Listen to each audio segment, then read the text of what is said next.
Hello दोस्तों, welcome back to my YouTube channel Bishnoi nursing academy में आपका बहुत बहुत स्वागत है। चलिए, तो आज अपन एक फार्मा का इम्पोर्टेंट टॉपिक स्टार्ट करते हैं। ड्रग्स है थ्रोम्बोलाइटिक ड्रग्स, बहुत ही इम्पोर्टेंट ड्रग्स है थ्रोम्बोलाइटिक ड्रग्स। सबसे पहले तो अपन देखते हैं कि थ्रोम्बस क्या होता है, एम्बुलस क्या होता है। तो सबसे पहले अपनी बॉडी के अंदर जहाँ कहीं भी ब्लीडिंग होती है, अगर इंजरी साइड पर जहाँ पर इंजरी से ब्लीडिंग हो रही, तो वहाँ पर अपनी बॉडी के अंदर मैकेनिज्म चलती है, हीमोस्टैसिस मैकेनिज्म, जिसके थ्रू अपन इंजरी साइड पर ब्लड का क्लॉट फॉर्मेशन होता है। ये ब्लड क्लॉट फॉर्मेशन तब होता है जब अपनी बॉडी के अंदर एक तो प्लेटलेट प्लेटलेट का एग्रीगेशन हो, प्लेटलेट प्लग प्लस उसके साथ में फाइब्रिन का फॉर्मेशन हो जाए।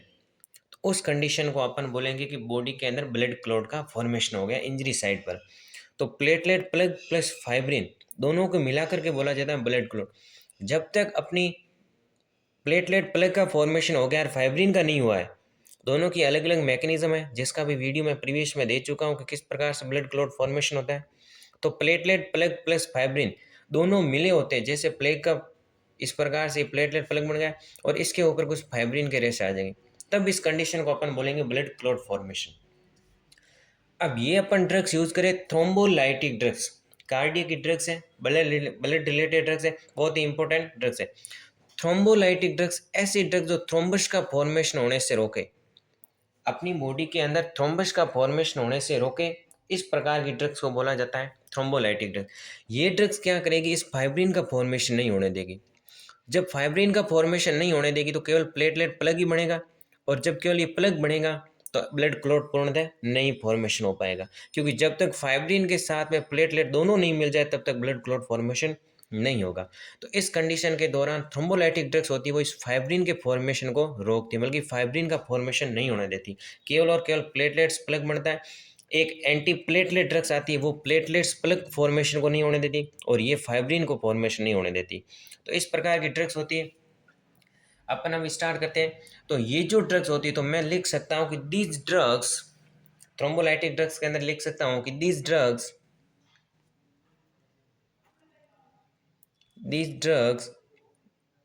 इस ड्रग्स को दूसरे नाम से क्या बोल सकते हैं, agents, medicine,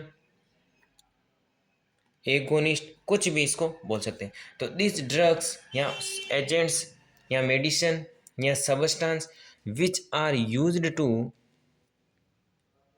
which are used to lysis or dissolve the thrombus and clot, thrombus और क्लोट, मतलब ऐसी ड्रग्स जो अपनी बॉडी के अंदर जहाँ ब्लड का क्लोट का फॉर्मेशन होकर हो रखा है, जिसको बोलते हैं क्लोट या फिर थ्रोम्बस, उसको क्या करेगी, अपने ब्लड के अंदर डिजोल्व करेगी, वाय दी फाइब्रिन फाइबर्स का फॉर्मेशन ना हो करके। सेकेंड पॉइंट अपन इसके अंदर लिखेंगे कि this drugs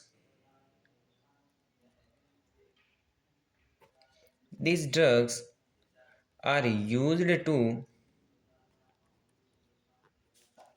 these drugs are used to treatment or recognize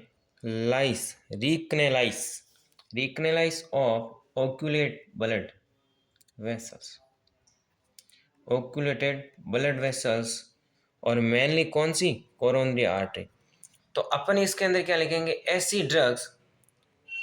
ऐसी ड्रग्स जो अपने को कहाँ पर ट्रीटमेंट करें, एक तो ओक्यूलेटेड ब्लड वेसल जैसे, और रिकनेलाइसिस ब्लड वेसल, मतलब कि ये ब्लड वेसल्स है, इस ब्लड वेसल्स के अंदर अगर यहाँ पर प्लेटलेट्स प्लग फॉर्मेशन हो गया, यहाँ पर ब्लड क्लॉट का फॉर्मेशन हो गया है, जैसे मोस्टली ये जो होता है वो कोरोनरी आर्टरी के अंदर देखने को मिलता है। कोरोनरी आर्टरी हार्ट को ब्लड सप्लाई करती है, जैसे ये हार्ट है, तो अब ये हार्ट को जब यहाँ ब्लड क्लॉट फॉर्मेशन हो गया तो प्रॉपर अमाउंट के अंदर यहाँ से ब्लड का फ्लो नहीं हो पाएगा, जिसकी वजह से यहाँ पर थ्रोम्बस, क्योंकि थ्रोम्बस का फॉर्मेशन हो गया है तो प्रॉपर अमाउंट के अंदर ब्लड नहीं जा रहा है। तो अगर अपन ये ड्रग्स दे करके, क्योंकि थ्रोम्बस का फॉर्मेशन होगा, तो अगर अपन ये थ्रोम्बोलाइटिक ड्रग्स यूज़ करेंगे तो थ्रोम्बोलाइटिक ड्रग्स इसको क्या कर देगी, डिजोल्व कर देगी, और जैसे इसको डिजोल्व करेगी तो वापस प्रॉपर अमाउंट के अंदर ब्लड का फॉर्मेशन हो गए। तो अपन बोल सकते हैं कि ट्रीटमेंट और रिकनेलाइसिस ओक्लूटेड ओक्लूटेड यानी ऑब्स्ट्रक्शन आया हुआ ऑब्स्ट्रक्शन को रिलीव करती है। दूसरी ये जो ड्रग्स होती हैं वो लिख सकता हूँ मैं next point, thrombolytic agents thrombolytic agents are used in the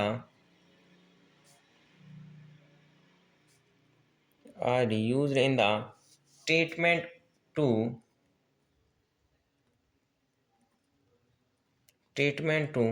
dissolve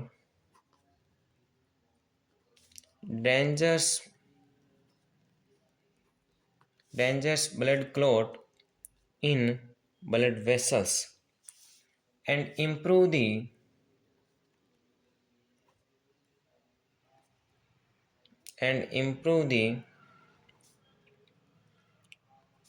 blood circulation circulation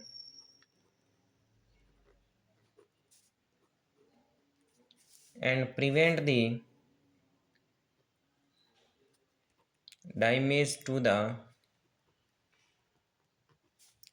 tissue and organ। तो मैंने क्या लिखा है कि thrombolytic agents are used in the treatment to dissolve dangerous blood clot. जहाँ डेंजरस ब्लड क्लॉट फॉर्मेशन हो गया है जैसे कोरोनरी आर्टरी में, उसको डिजोल्व करने में, और साथ ही साथ जैसे यहाँ पे डिजोल्व किया तो वापस यहाँ से ब्लड सर्कुलेशन क्या होगा, इम्प्रूव हो गया। तो ब्लड का क्लॉट का जैसे अपने डिजोल्व किया तो and improve the blood circulation and prevent the damage to the tissue and organ. अगर ये ब्लड क्लॉट फॉर्मेशन हो रखा है तो प्रॉपर अमाउंट के अंदर इसके पास में अमाउंट के पास ब्लड नहीं जाएगा। जब नहीं जाएगा तो ये अपना काम करना बंद कर देगा, तो धीरे धीरे इच्छेमिक कंडीशन होगी, हाइपोक्सिया कंडीशन होगी, देन इसको डैमेज होने के चांस रहते हैं। तो अपने को किसी ऑर्गन या टिश्यू को डैमेज होने से बचाने के लिए अपन ये थ्रोम्बोलाइटिक ड्रग्स अपन यूज करते हैं। अब अपन ये थ्रोम्बोलाइटिक ड्रग्स का देखते हैं क्लासिफिकेशन की, इस ड्रग्स का क्या क्या क्लासिफिकेशन है कि इसके अंदर कौन कौन सी ड्रग्स आती हैं। तो सबसे पहले क्लासिफिकेशन देखते हैं, इसका क्लासिफिकेशन दो भागों के अंदर डिवाइड किया गया है। सबसे फर्स्ट जो है वो है फाइब्रिन। सबसे फर्स्ट क्या है, फाइब्रिन स्पेसिफिक एजेंट, ऐसी ड्रग्स जो कि फाइब्रिन के ऊपर काम करें, fibrin specific agent, fibrin specific agents. और इस फाइब्रिन स्पेसिफिक एजेंट्स के अंदर ड्रग्स आती हैं आपकी फर्स्ट नंबर की एल्टीप्लेस, जिसको बोला जाता है टिश्यू प्लाज्मिनोजन एक्टिवेटर, टीपीए बोला जाता है। सेकंड जो आती है वो आती है रेटिप्लेस, और थर्ड नंबर की जो आती है उसको बोलते हैं टेनेक्टोप्लेस, टेनेक्टोप्लेस। तो ये तीन टाइप्स की ड्रग्स जो होती हैं वो फाइब्रिन स्पेसिफिक एजेंट्स के अंदर आती हैं, एल्टीप्लेस, रेटिप्लेस एंड टेनेक्टोप्लेस। सेकंड इसी का क्लासिफिकेशन है non specific agent. Specific agents मतलब कि ये फाइब्रिन को फॉर्मेशन रोके, नॉन स्पेसिफिक मतलब कि ये फाइब्रिन के फॉर्मेशन के अलावा किसी और पे काम करके थ्रोम्बोलाइटिक इफेक्ट देगी। तो नॉन स्पेसिफिक एजेंट्स के अंदर दो प्रकार की ड्रग्स आती है, दोनों इंपॉर्टेंट है, स्ट्रेप्टोकाइनेज और सेकेंडरी जो है वो है यूरोकाइनेज। तो स्ट्रेप्टोकाइनेज और यूरोकाइनेज दो स्पेसिफिक ड्रग्स आती है नॉन स्पेसिफिक एजेंट्स के अंदर। तो ये हो गया इसका क्लासिफिकेशन, एल्टीप्लेस, रेटिप्लेस, टेनेक्टोप्लेस, ये तो आती है फाइब्रिन के अंदर, और स्ट्रेप्टोकाइनेज एंड यूरोकाइनेज ये दोनों ड्रग्स आती है नॉन स्पेसिफिक एजेंट्स के अंदर। अब अपन देखते हैं इनका मैकेनिज्म ऑफ एक्शन कि ये किस प्रकार से काम करती है। Mechanism of action,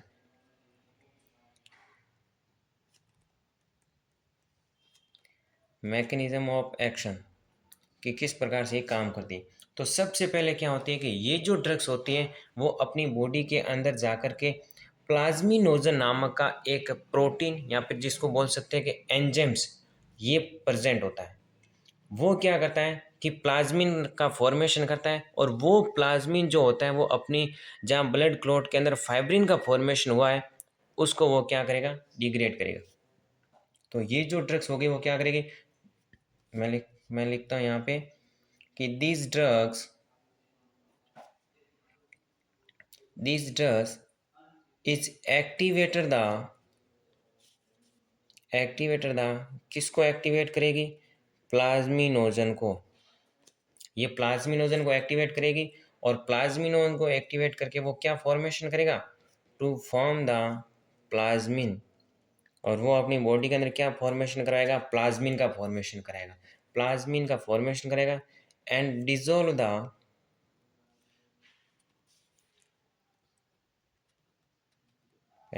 clot. और वो प्लाज्मिन क्या करेगा? क्लोट को डिजोल्व करेगा। कैसे? सबसे देखो, जैसे ही अपन ने कौन से ड्रग्स, तो अब मैकेनिज्म ऑफ एक्शन के अंदर होगा, सबसे पहले अपन क्या देंगे उसको? थ्रोम्बोलाइटिक ड्रग्स देंगे। थ्रोम्बोलाइटिक ड्रग्स, जैसे ही अपन ने उसको थ्रोम्बोलाइटिक ड्रग्स दे दी, जैसे ही thrombolytic drugs they the, orally दे दी या आईवी जिसके भी थ्रू अपने एडमिनिस्ट की थी, जो भी रूट यूज करके, जैसे ही वो अपनी बॉडी के ब्लड के अंदर जाएगी तो वो अपनी बॉडी के अंदर प्लाज्मिनोजन को एक्टिवेट करेगी। प्लाज्मिनोन एक तरह का लीवर के द्वारा सीक्रेट होने वाला एक प्रोटीन है जो कि इनएक्टिवेट फॉर्म के अंदर है। ये क्या करेगी? प्लाज्मिन को एक्टिवेट करेगी। Activate the plasminogen. ये प्लाज्मिनोजन को जैसे एक्टिवेट करेगी, प्लाज्मिनोजन को ये चेंज कर देगी प्लाज्मिन के अंदर कन्वर्ट करेगी। तो थ्रोम्बोलाइटिक अपनी ब्लड के अंदर गई तो ये प्लाज्मिनोजन को एक्टिवेट करेगी। प्लाज्मिनोजन है वो इनएक्टिवेट फॉर्म में, अगर इसकी एक्टिवेट फॉर्म देगी वो है प्लाज्मिन। अब ये प्लाज्मिन के अंदर चेंज हो गया। अब ये जो प्लाज्मिन है वो अपनी बॉडी के अंदर जहाँ ब्लड क्लॉट फॉर्मेशन हो रहा था, जहाँ पर फाइब्रिन का फॉर्मेशन हो रहा था, उस फाइब्रिन के ऊपर जाके एक्शन करेगी। तो plasmin are act on the fibrin and degrade the fibrin, और फाइब्रिन के फॉर्मेशन को कम करेगी, या फिर इसको डिग्रेड कर देगी, बनने ही नहीं देगी। तो ये होता है इसका थ्रोम्बोलाइटिक एक्शन। तो थ्रोम्बोलाइटिक सबसे पहले प्लाज्मिन के प्लाज्मिनोजन के पास गई, उसको इनएक्टिवेट फॉर्म में था, एक्टिवेट के ऊपर गया। प्लाज्मिनोजन एक तरह का प्रोटीन है जो लीवर के द्वारा सीक्रेट होता है। ये प्लाज्मिन के अंदर चेंज हुआ और प्लाज्मिन ने फाइब्रिन के ऊपर काम किया, और फाइब्रिन जो है वो डिग्रेड हो गया और ब्लड क्लॉट फॉर्मेशन है वो रुक गया। तो ये होता है इसका मैकेनिज्म ऑफ एक्शन, इस तरह से ये काम करती है। अब अपन इसको देखते हैं कि इसके थेरापूटिक यूज क्या आ गई है, कहाँ कहाँ पर ये ड्रग्स अपन इसको यूज़ कर सकते हैं। तो अब अपन बात करेंगे थेरापूटिक यूज, या फिर इसी को बोलते हैं इंडिकेशन, कि कहाँ कहाँ पर इसको अपन यूज कर सकते हैं। तो सबसे फर्स्ट अपन यूज कर सकते हैं इस ड्रग को एमआई को ट्रीट करने के लिए। एमआई जिसको बोला जाता है मायोकार्डियल इन्फाक्शन। मायोकार्डियल इन्फाक्शन क्या होता है कि अपने हार्ट जो होता है वो हार्ट को ब्लड सप्लाई करती है किसके द्वारा? कोरोनरी आर्टरी के द्वारा। इस कोरोनरी आर्टरी के अंदर किसी भी प्रकार का कोई क्लॉट का फॉर्मेशन हो गया, थ्रोम्बस का फॉर्मेशन हो गया, जिस कारण से हार्ट को प्रॉपर अमाउंट के अंदर ब्लड नहीं मिल रहा है। क्यों नहीं मिल रहा है? क्योंकि ब्लड क्लॉट फॉर्मेशन हो गया। अब देखो इस प्रकार से आर्टरी है, ये हार्ट है अपना, तो यहाँ पर अगर क्लॉट फॉर्मेशन हो गया तो इस हार्ट को प्रॉपर अमाउंट के अंदर ब्लड नहीं पहुँच पाएगा, क्योंकि हार्ट खुद को भी तो काम करने के लिए एनर्जी की आवश्यकता होती है, ऑक्सीजन की आवश्यकता होती है, ब्लड की आवश्यकता होती है। तो अगर वो किसके थ्रू होती है? कोरोनरी आर्टरी के थ्रू। ये जो होती है इसको कोरोनरी आर्टरी जो होती है वो हार्ट को ब्लड सप्लाई करती है।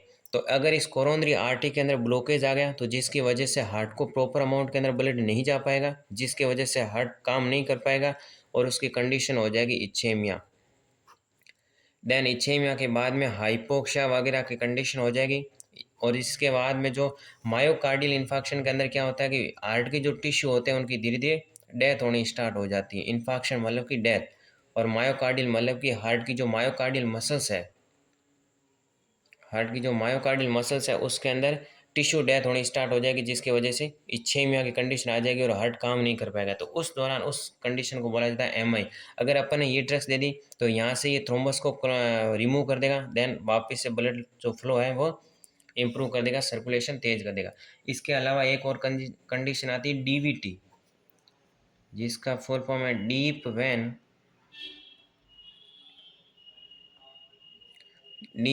थ्रोम्बोसिस। डीप वेन थ्रोम्बोसिस के अंदर क्या होता है कि अपने जो डीप वेन जो होती है, जैसे कि लेग वगैरह की जो वेन होती है, वो लेग वगैरह की जो वेन होती है जो नीचे से जैसे लेग के से वेन आती है, तो वो हार्ट के राइट एट्रियम के अंदर आती है। और राइट एट्रियम के अंदर भी कौन सी? इन्फीरियर, सुपीरियर और कोरोनरी साइनस, इन तीन के थ्रू अपने राइट एट्रियम के अंदर ब्लड आता है। तो ये जो होती है वो inferior vena cava, inferior vena cava के थ्रू राइट एट्रियम के पास ब्लड लेके जाती है। अब इन्फीरियर वेना केवा तो हार्ट के पास में जाकर के राइट एट्रियम के अंदर ब्लड डालती है। अब नीचे जो लेग वगैरह की जो वेन होती है, जो कि ठेठ नीचे से आती है, डीप वेन होती है, तो ये जो वेन होती है इनके अंदर किसी भी प्रकार का अगर थ्रोम्बस का फॉर्मेशन हो रखा है, तो वापस से ब्लड जो होता है इसके अंदर ग्रेविटेशनल फोर्स के अगेंस्ट में जा रहा है ब्लड। तो अगर एक तो ग्रेविटेशनल फोर्स के अगेंस्ट में जा रहा है और दूसरा उसके ऊपर यहाँ पर बीच के अंदर कहीं वैन के अंदर थ्रोम्बस का फॉर्मेशन हो गया है, तो वापस से ब्लड जो है वो इस राइट एट्रियम के अंदर नहीं जा पाता है। जब राइट एट्रियम के अंदर नहीं जा पाता है तो यहाँ पे होता है क्या कि एक ग्रेविटेशनल फोर्स के अगेंस्ट में जाती है और दूसरी उसके अंदर थ्रोम्बस का फॉर्मेशन हो चुका है, जिसकी वजह से वापस से राइट एट्रियम के अंदर ब्लड नहीं जा पाता है। तो उस दौरान अपन थ्रोम्बोलाइटिक ड्रग्स यूज कर सकते क्लॉट का रिमूव कर सकते हैं ताकि ब्लड सर्कुलेशन इंप्रूव हो सके। इसके अलावा थर्ड है पल्मोनरी एम्बोलिज्म। पल्मोनरी एम्बोलिज्म के अंदर भी अपन ये यूज़ कर सकते हैं। पल्मोनरी एम्बोलिज्म मतलब कि जो राइट एट्रियम होता है, जो अपना ब्लड राइट वेंट्रिकल के अंदर डालता है, राइट वेंट्रिकल से पल्मोनरी आर्टरी चलती है जो कि लंग्स के पास में जाती है। तो इसके अंदर जो लंग्स के पास में जाती है, अगर इनके अंदर अगर ब्लड क्लॉट फॉर्मेशन हो जाता है, ब्लड क्लॉट फॉर्मेशन हो जाता है, तो यहाँ पर वापस से पल्मोनरी, जिसको होता है पल्मोनरी एम्बोलिज्म, एक होता है एक तो होता है क्लॉट और एक होता है एम्बोलाई। इन दोनों के अंदर क्या डिफरेंट है कि क्लॉट तो वो होता है कि जो अपनी बॉडी के अंदर, जैसे कोरोनरी आर्टरी के अंदर अगर ब्लड क्लॉट बना है तो वह केवल वहीं पर रहेगा, मान लो वहाँ से वो है वो मूवमेंट नहीं करेगा।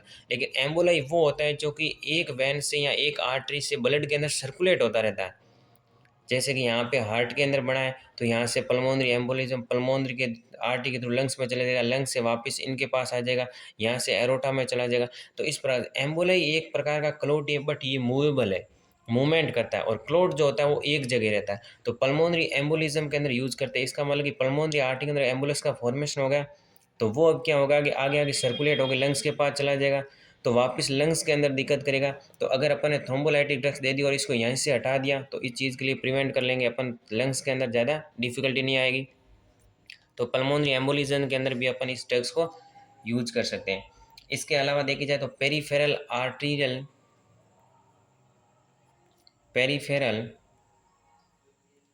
आर्टीरियल ऑक्लूजन, ये कि अगर आर्टरी के अंदर कई प्रकार का ओक्लूजन आ रहा है, ओब्स्ट्रक्शन आ रहा है, तो भी अपन ये थ्रोम्बोलाइटिक ड्रग्स यूज कर सकते हैं।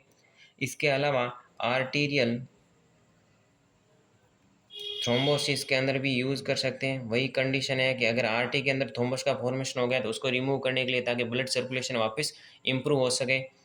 और इसके अलावा कंडीशन है स्ट्रोक। स्ट्रोक के अंदर कौन सी कंडीशन आती है? इच्छेमिक स्ट्रोक है।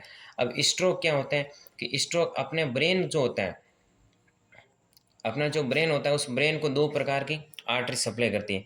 एक तो होती है कैरोटिड आर्टरी और दूसरी जो होती है वो होती है वर्टिब्रल आर्टरी।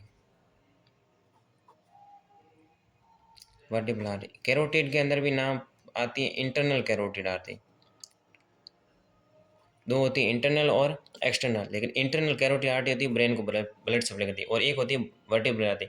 अगर इन दोनों आर्टरी के अंदर किसी प्रकार का ओब्स्ट्रक्शन आ जाए तो ब्रेन को ब्लड सप्लाई नहीं हो पाएगी। अगर ब्रेन को ब्लड सप्लाई नहीं होगी तो ब्रेन के जो टिश्यू वगैरह, जो सेल वगैरह होते हैं, वो धीरे धीरे डैमेज होना स्टार्ट हो जाएंगे। वो धीरे धीरे पहले तो ब्लैक पड़ेगी, और ब्लैक होने के बाद में वो हाइपोक्सिया की कंडीशन को फेस करेगी, देन वो उसकी डेथ हो जाएगी। तो उस कंडीशन को बोला जाता है स्ट्रोक। स्ट्रोक क्यों आया? क्योंकि कैरोटिड आर्टरी और वर्टिब्रल आर्टरी के अंदर ऑब्स्ट्रक्शन आ गया, जिसकी वजह से ब्रेन के पास में ब्लड सप्लाई नहीं हो रही और वहाँ की सेल है वो डेथ होनी स्टार्ट हो जाती है। तो अगर अपन ने ये थ्रोम्बोलाइटिक ड्रग्स यूज़ की, वहाँ पे इंटरनल और कैरोटिड आर्टरी वगैरह के अंदर जो ऑब्स्ट्रक्शन आ रखा था, जो थ्रोम्बस का फॉर्मेशन हो रखा था, उसको वो रिमूव कर देगी वो ड्रग्स। देन ये ड्रग्स वापस से क्या करेगी? सर्कुलेशन इंप्रूव करेगी, और स्ट्रोक की कंडीशन है वो वापस से इससे अपन रिलीव हो जाएंगे। तो ये इसका थेरापूटिक यूज़ था। अब अपन इसकी बात करेंगे कॉन्ट्रा इंडिकेशन, कि ये ड्रग्स कहाँ कहाँ पर यूज़ अपन नहीं कर सकते। तो कॉन्ट्रा इंडिकेशन के अंदर क्या आता है कि सबसे पहले तो अपन ये ड्रग्स जो होती है, जहाँ कहीं पर भी अगर इंटरनल ब्लीडिंग वगैरह हो रही है, उस दौरान अपन ये ड्रग्स यूज़ नहीं करें, क्योंकि एक तो इंटरनल ब्लीडिंग हो रही है, तो ये सबसे पहले ये ड्रग्स दे रहे हैं तो वो क्यों दे रहे हैं, क्योंकि जहाँ कहीं भी इंजरी हो रही है वहाँ पे ब्लड क्लॉट फॉर्मेशन होगा, तो उस क्लॉट को रिमूव करने के लिए अपन ये ड्रग्स दे रहे हैं। तो अगर क्लॉट रिमूव होगा तो वहाँ ब्लीडिंग होगी, और अगर ऑलरेडी बॉडी के अंदर ब्लीडिंग हो रखी है और अगर अपन ऊपर से ये ड्रग्स दे रही तो और ज़्यादा ब्लीडिंग हो जाएगी। तो अगर ब्लीडिंग को प्रिवेंट करने के लिए अपन ये ड्रग्स नहीं देते हैं, मतलब कि कॉन्ट्रा इंडिकेशन के अंदर अगर ब्लीडिंग हो रखी है पेशेंट के अंदर ऑलरेडी, तो अपन ये ड्रग्स कभी भी यूज़ नहीं करते।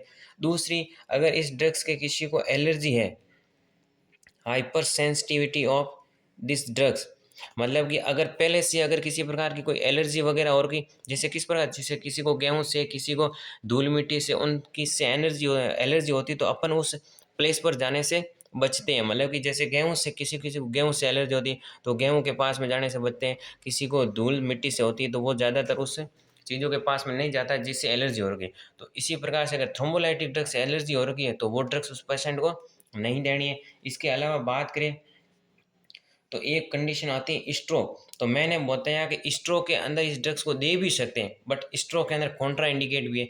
स्ट्रोक के अंदर कॉन्ट्रा इंडिकेट कैसे है कि अगर रिसेंटली स्ट्रोक आ रखा है, अब देखो रिसेंटली स्ट्रोक आ रखा है तो उस दौरान क्या होगा, क्योंकि देखो स्ट्रोक के अंदर क्या होगा, ब्लीडिंग होगी, क्योंकि जैसे ये ब्रेन है, ब्रेन के अगर कहीं इस आर्टरी के अंदर कहीं स्ट्रोक आ गया तो स्ट्रोक आने की वजह से अब क्या होगा, यहाँ से ब्लीडिंग होगी, क्योंकि पूरे ब्रेन के अंदर ब्लीडिंग होगी। अगर ब्लीडिंग होगी, रिसेंटली स्ट्रोक आ रखा है, अगर ब्लीडिंग हो रखी है तो वापिस से अगर अपन ऊपर से ये ड्रग्स दे दी तो और ज़्यादा ब्लीडिंग होगी, क्योंकि ब्लीडिंग को रोकने के लिए यहाँ ब्लड क्लॉट फॉर्मेशन होगा, और अपन ये ड्रग्स यूज़ कर ली तो और ज़्यादा ब्लीडिंग होगी। तो अगर रिसेंटली स्ट्रोक आ रखा है तो अपन ये ड्रग्स यूज़ नहीं करें, और काफ़ी टाइम तक हो गया स्ट्रोक आने के बाद में तो अपन ये ड्रग्स यूज़ कर सकते हैं, और वो भी किस लिए, क्योंकि इच्छेमी को प्रिवेंट करने के लिए। तो इसीलिए स्ट्रोक के अंदर ये कॉन्ट्रा इंडिकेट होती है। इसके अलावा अगर रिसेंटली कोई हाइपरटेंशन की कंडीशन है, वो भी सीवियर हाइपरटेंशन, सीवियर हाइपरटेंशन है, तो उस दौरान भी अपन ये ड्रग्स यूज नहीं कर सकते। क्यों नहीं कर सकते, क्योंकि देखो एक तो बॉडी के अंदर हाइपरटेंशन की कंडीशन है, और अगर ब्लड क्लॉट फॉर्मेशन हो रखा है, यहाँ पर क्लॉट का फॉर्मेशन है, मतलब कि यहाँ पे देखो ब्लड आ रहा है, फ्लो यहाँ से हो रहा है, इस प्रकार से होगा। तो अगर अपन ने ये ड्रग्स दे दी, ऑलरेडी उसके अंदर हाइपरटेंशन की कंडीशन है कि अपन ने जैसे ये ड्रग्स देगी, इस क्लॉट को फॉर्मेशन जो हो रखा था उसको हटा दिया, तो और ज़्यादा ब्लड फ्लो तेज हो जाएगा। तो उस दौरान अगर अपने को ये ड्रग्स नहीं देनी, हाइपरटेंशन की कंडीशन में ये ड्रग्स नहीं देनी। इसके अलावा बात करें तो अगर किसी प्रकार का क्लोटिंग डिसऑर्डर है,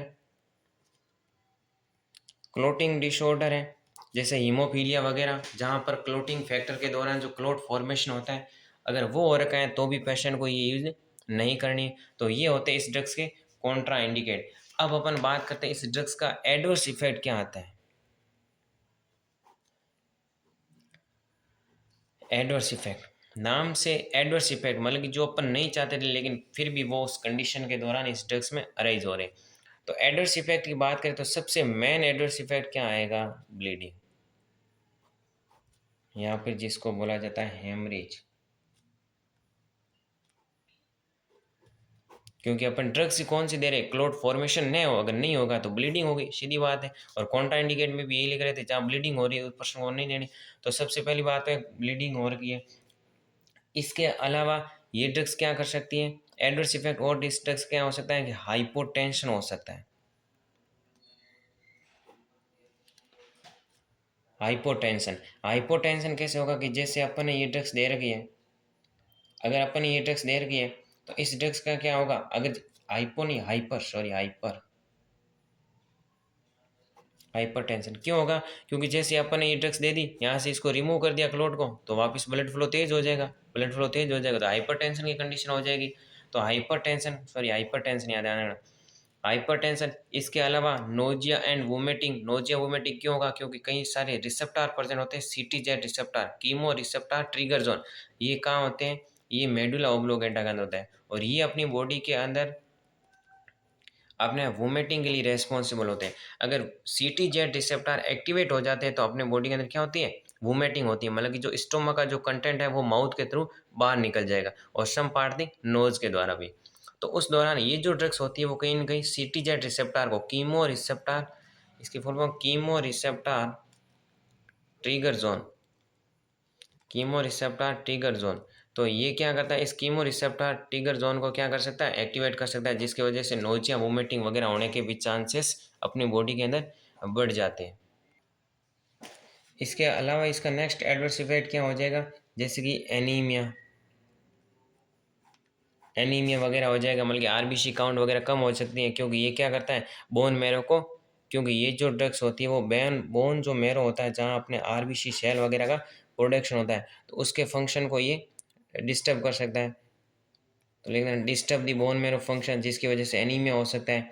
इसके अलावा स्किन रैशेस हो सकते हैं, स्किन के ऊपर लाल चकत्ते जम जाते हैं जिसको बोलते हैं स्किन रैशेस, स्किन रैशेस हो सकते हैं। कुछ कंडीशन के दौरान हेडेक हो सकता है। लेकिन इस दौरान इसका एक मोस्ट एडवर्स इफेक्ट जो नहीं होता है वो है फैटिगनेस। कभी भी इस ड्रग्स के दौरान फैटिगनेस नहीं होगा। फैटिगनेस मतलब थका नहीं होगी। क्यों नहीं होगी फैटिगनेस एंड वीकनेस नहीं होगा, क्योंकि ये ड्रग्स देंगे तो ये क्या कर रही है, सर्कुलेशन को इम्प्रूव कर रही है। और वीकनेस कब होती है, जब अपनी मसल्स के पास में प्रॉपर अमाउंट के अंदर ब्लड नहीं जाए तब होगी। लेकिन ये तो क्या करेगी, सर्कुलेशन इंप्रूव करेगी। तो ये फैटिगनेस और वीकनेस कभी भी इस ड्रग्स के अंदर नहीं होगी, ये चीज़ का ध्यान रखना। इसके अलावा अपनी बॉडी के अंदर लो बैक पेन होगा। लो बैक पेन मतलब कि पीछे की साइड में पेन होगा। पीछे की साइड में पेन क्यों होगा, क्योंकि अपने पीछे एक कैविटी प्रेजेंट होते हैं, रेट्रोपेरिटोनियल कैविटी। रेट्रोपेरिटोनियल कैविटी, ये कैविटी क्या करती है अपनी बॉडी के अंदर, जहाँ रिट्रोपेन जहाँ पर किडनी प्रेजेंट होती है, अगर जहाँ पर ये रिट्रोपेरिटो पीछे की साइड में प्रेजेंट होती है रिट्रोपेरिटोनियल कैविटी, अगर इसके अंदर किसी भी प्रकार की ब्लीडिंग हो जाए, क्योंकि ये ड्रग्स क्या देंगे, ये ड्रग्स देंगे तो क्लोट का फॉर्मेशन नहीं होने देगी, और क्लोट का फॉर्मेशन नहीं होगा तो ब्लीडिंग होगी। तो ये ड्रग्स अगर रेट्रोपेरिटोनियल कैविटी के अंदर ब्लड का एक्यूमुलेशन हो जाए या ब्लीडिंग हो जाए, तो जिसकी वजह से लो बैक पेन होने की चांसेस रहता है। इसके अलावा ओडीमा होता है। क्यों ओडीमा होगा, क्योंकि ब्लीडिंग है तो एक्स्ट्रा वेसेशन हो जाएगा, ब्लड से बाहर आ जाएगा, जो ब्लड वेसल्स है वहाँ से ब्लड बाहर आ जाएगा, तो एडिमा की कंडीशन होगी। और कुछ कंडीशन डिस्पेनिया भी हो सकता है। डिस्पेनिया क्यों हो सकता है, क्योंकि अगर एडिमा पल्मोनरी आर्टरी के अंदर हो रहा है, पल्मोनरी आर्टरी के अंदर हो रहा है, तो डिस्पेनिया की कंडीशन देखने को मिल सकती है। तो ये होते हैं इस ड्रग्स के एडवर्स इफेक्ट। अब बात करते हैं अपन ड्रग्स, नेक्स्ट टॉपिक है ड्रग्स इंट्रैक्शन। इसी के अंदर ड्रग्स इंट्रैक्शन के अंदर क्या होता है, increase the risk of bleeding when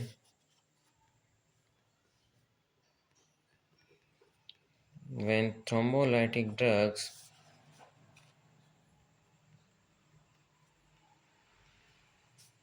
given with aspirin. अगर थ्रोम्बोलाइटिक ड्रग्स अपन एस्प्रिन के साथ में दे दें, एस्प्रिन क्या है, एंटी प्लेटलेट ड्रग्स, ठीक है। अगर देखो ब्लड क्लॉट का फॉर्मेशन दौरान मैं क्या बताया कि जब क्लॉट का फॉर्मेशन तब होता है जब एक तो प्लेटलेट्स बन जाए और उसके साथ में फाइब्रिन बन जाए, तब वो कंडीशन किसके अंदर आएगी, ब्लड क्लॉट। अगर ये ड्रग्स दे रहे हैं कि बल्कि फाइब्रिन नहीं होगा, और अपन ऑलरेडी उसके अंदर ड्रग्स दे रहे हैं जिसके अंदर एंटी प्लेटलेट बल्कि प्लेटलेट्स का भी फॉर्मेशन नहीं हो, तो इसका भी नहीं हो और इसका भी नहीं हो, तो एक से भले दो, तो और भी ज़्यादा ब्लीडिंग हो जाएगी। तो अपने को एस्प्रिन को है वो कॉन्ट्रा इंडिकेट करना है जब अपन ये ड्रग्स देंगे, तो ये इसका इसके अलावा एंटी कोगुलेंट जो ड्रग्स है वो भी नहीं देनी, क्योंकि जो एंटी कोगुलेंट जो ड्रग्स होती हैं वो भी ड्रग्स क्या करवाती हैं, अपनी बॉडी के अंदर ब्लीडिंग के लिए रेस्पॉन्सिबल होती है, तो उस दौरान ये भी ड्रग्स नहीं देनी, क्योंकि ब्लीडिंग के चांसेस है वो इंक्रीज हो सकते हैं। इसके अलावा नर्सिंग रेस्पॉन्सिबिलिटी क्या होगा कि जो अपनी बॉडी के अंदर जब भी अपन ये ड्रग्स दे रहे होते हैं, जब भी थ्रोम्बोलाइटिक ड्रग्स दे रहे होते हैं, उस दौरान क्या करना है, अपने को विद इन 4 आवर्स के अंदर व्हेन ट्रीटमेंट स्टार्ट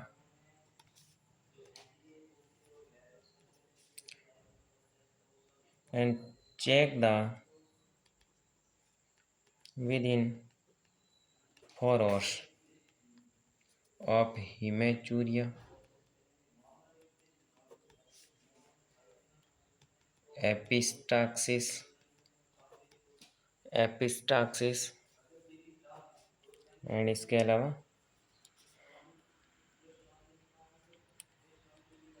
हीमेटोइमेसिस मतलब कि अपन जैसे ही ट्रीटमेंट स्टार्ट किया तो ट्रीटमेंट स्टार्ट होने के 4 घंटे के अंदर अंदर अपने को ये सारे सिम्टम चेक करने। हीमेचूरिया मतलब कि ब्लड इन यूरिन, यूरिन के साथ में ब्लड आना। एपिक्स्टासिस मतलब कि नोज से ब्लीडिंग होना। और हीमेटोइमेसिस मतलब कि जो वोमिटिंग है उसके साथ में ब्लड आना। क्योंकि ड्रग्स ही कौन सी दे रहे हैं, एंटी क्लोट, जहाँ क्लोट का फॉर्मेशन है वो, तो अपने को इन कंडीशन का ध्यान रखना। क्योंकि ब्लीडिंग होगी तो यूरिन के साथ में ब्लड दिख जाएगा।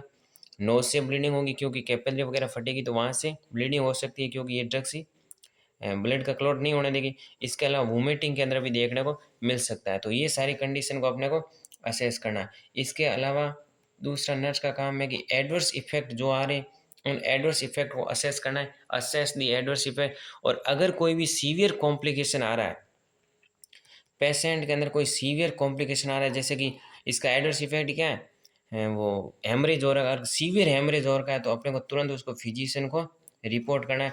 इसके अलावा अपने को वाइटल साइन जो है वो असेस करने, वाइटल साइन को देखते रहना है। और वाइटल साइन के अंदर भी स्पेशली कौन सी, ब्लड प्रेशर की कंडीशन देखनी है, ब्लड प्रेशर वगैरह देखना है। तो ये सारी कंडीशन अपने को नर्सिंग होने के नाते ध्यान में रखनी, इन कंडीशन को। इसके अलावा जो पेशेंट्स है उस पेशेंट को कोई भी ड्रग्स कान से रूट से देनी है, रूट, उस ड्रग्स की डोजेज, उस ड्रग्स की टाइम, उसके बारे में उस पेशेंट को एक्सप्लेन करना है कि कोई ड्रग्स है वो कितने टाइम में लेनी, कितने डोज में लेनी, कौन से रूट से यूज़ करनी, तो वो भी अपने को इसको यूज़ करनी है। इसके अलावा पेशेंट को साइकोलॉजिकल सपोर्ट देनी है। फैमिली मेंबर या अटेंडर को उनको डाइट प्रोडक्ट के बारे में बताना है कि कौन कौन सी डाइट इसको यूज में लेनी है। तो ये सारी नर्सिंग रेस्पॉन्सिबिलिटी है। तो ये सारी जो अपनी ड्रग्स अपने पढ़ी थ्रोम्बोलाइटिक ड्रग्स, तो ये थ्रोम्बोलाइटिक ड्रग्स है। इसके अंदर भी किसी प्रकार का भी डाउट है तो आप कमेंट बॉक्स में बता सकते हैं। And thank you for watching this video.